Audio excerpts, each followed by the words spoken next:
मेंढीच्या कळपाच्या मागे लागतो. तो पाहतो समोर पळणाऱ्या मेंढ्यांबरोबर एक सिंहाचा छावाही पळतोय. तो पळणाऱ्या मेंढ्यांना पळू देतो, धावत जातो, त्या सिंहाच्या छाव्याला पकडतो, त्याला तलावाजवळ घेऊन जातो आणि तलावाच्या पाण्यामध्ये आपलं प्रतिबिंब त्याला पाहायला सांगतो. आणि त्याला सांगतो की अरे बाबा, मला जशी आयळ आहे तशीच आयळ तुलाही आहे.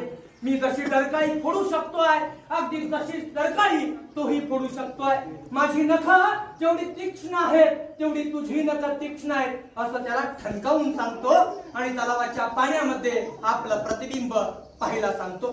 त्या सिंहाच्या छाव्यानं आपलं प्रतिबिंब पुन्हा एकदा तलावाच्या पाण्यामध्ये डोकावून पाहिलं आणि फार मोठी डरकाळी फोडली. त्या डरकाळीनं सारा कांत दुमदुमून गेला.